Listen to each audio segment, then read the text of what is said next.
देखिए salary class के लिए अच्छा है, मैं इसकी सराहना करती हूँ, लेकिन महंगाई इतनी बढ़ी हुई है, उधर सोचना चाहिए था ना। जो आप उनको राहत दे रहे हैं, लेकिन उसके बाद वो परचेस करेंगे तो उनको तो टैक्स कट ही जाएगा ना।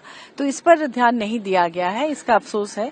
और हमारे देश में 140 करोड़ आबादी है, जिसमें 9 करोड़ लोग टैक्स पे करते हैं। बाकी के बारे में भी सोचना चाहिए था कि उनका क्या है, तो उस पर उस तरह से नहीं फोकस किया गया है। और तीसरी बात है कि बुजुर्गों के लिए कुछ नहीं सोचा गया, नहीं तो ये जापान जैसी स्थिति होती जाएगी, क्योंकि बुजुर्गों की संख्या दिन ब दिन बढ़ती जा रही है। और आजकल चूंकि तरह तरह की दवाएं निकल गई है, बीपी की, शुगर की, तो आयु बढ़ती जा रही है। और ऐसे में जो बच्चे होते हैं वो अपने करियर के कारण अपने पेरेंट्स के साथ रहना पसंद भी नहीं करते और रहते भी नहीं है। तो ऐसे में उनकी हालत बहुत खराब होती जा रही है, तो उनके लिए सोचना बहुत जरूरी था।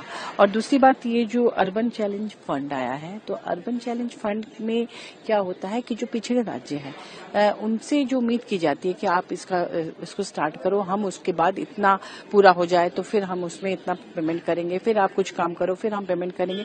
तो ऑलरेडी जब उन पिछड़े राज्यों के पास उस तरह का फंड ही नहीं है या इंफ्रास्ट्रक्चर उस तरह का नहीं है कि वो उनके साथ तालमेल रख के अपना काम पूरा करे, तो उनको तो फंड आएगा नहीं, वो तो काम अधूरा रह जाएगा या उसमें वो कम्पीट नहीं कर पाएंगे।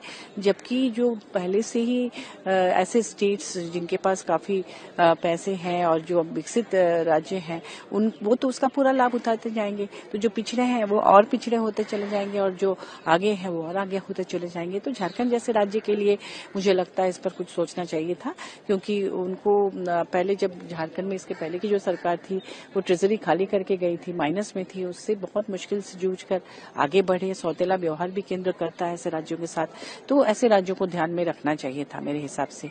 और ये दोनों चीजें हो गई। और बाकी महंगाई तो मैंने